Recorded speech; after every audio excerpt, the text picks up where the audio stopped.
What's going down, guys? My name is Hutch, and I make Call of Duty videos and post them on the internet.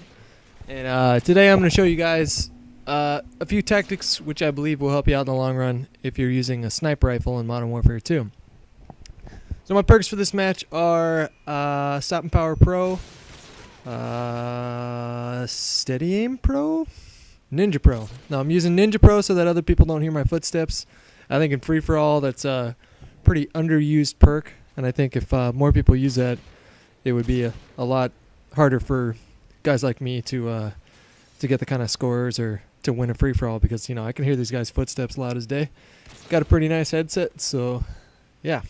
And then the first perk I'm using, which is, I believe, the most important perk in this slot, is Sleight of Hand Pro.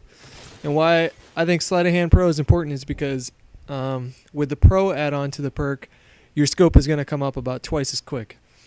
And contrary to what a lot of people think, the most important aspect of sniping is not how accurate you are. Now, obviously, that's important. It's important to be accurate with a sniper rifle. But I would argue that the most important aspect of sniping in this game is where you position yourself on the map and how you react to your enemy's activities. So, one thing that's going to help you out along those lines is to be as quick as you possibly can, which means you're not always waiting for the perfect shot. I think that in the long run, it's going to pay off a lot more if you play aggressive. I think the key to Call of Duty, to success in Call of Duty, is to be tactical, but at the same time to be aggressive. Anybody can go in a free-for-all match and sit in a corner and wait for people to run by them with cold-blooded and a silencer or something like that. But I would argue that that doesn't necessarily take a lot of skill, and that if you want to improve in this game, particularly if you want to improve with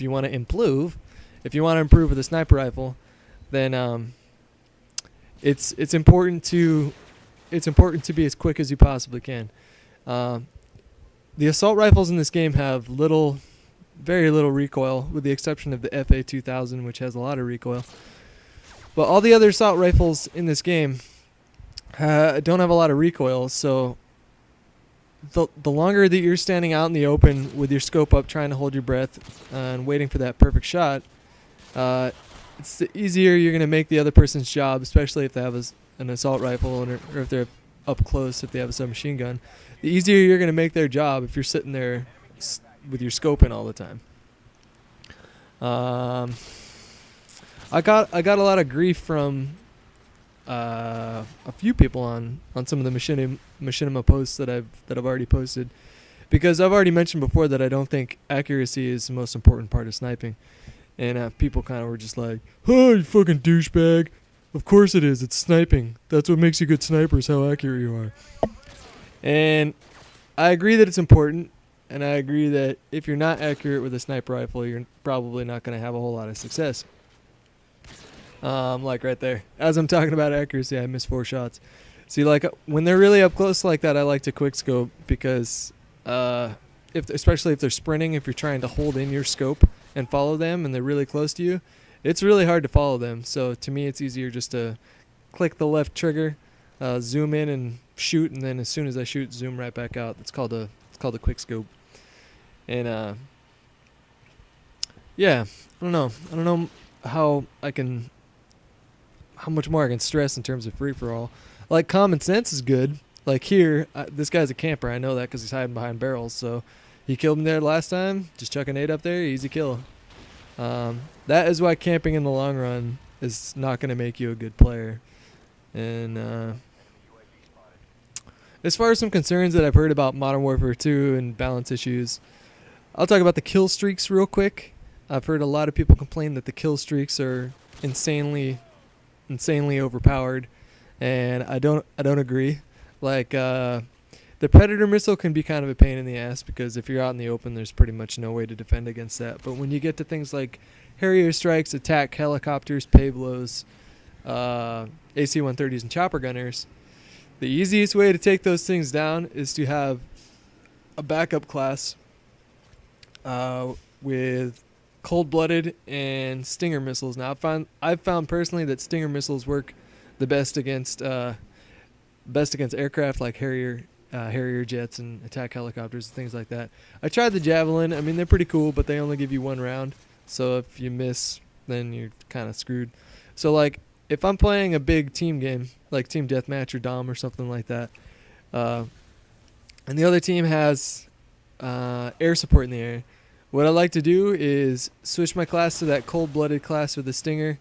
Here, I don't know what the hell they're doing. I think one guy was actually spotting the other guy to make sure nobody was killing him while he was on a kill streak or something like that.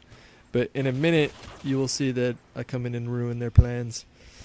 So with the quickness, I turn around this corner, kill that guy, and kill that guy.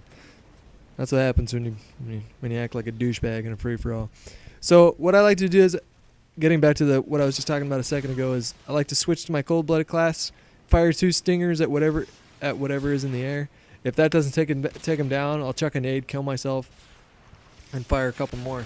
And Harrier jets are really easy to take down. Like, it's probably, like, more often than not, it's not gonna take you more than one shot to take those down. Pavlos can be a little tricky because they'll set off flares, so it usually takes a couple, like 2 or 3 stinger missiles before I can take one of those down. AC-130s and chopper gunners are a pretty big pain in the ass, but if you have 2 or 3 people pulling out the stingers and trying to take them down, it really shouldn't take them down it shouldn't be too hard to take them down. So those are just my opinions on the game. At this point, I would like to invite you all to share your opinion about whether or not the kill streaks in this game are overpowered, and if you think that they create a balance issue that needs to be addressed. You all know my opinion, so I kind of want to know yours at this point. The game is almost done, and as you can see, even with a sniper rifle, you can play an aggressive game. You just have to work on your speed and timing a little bit, that's all. And here I get the nice kill cam. The guy's pissed off, and you can hear he's pissed off in the lobby chat, but I don't know if you guys can hear that because I turned the game volume down pretty low.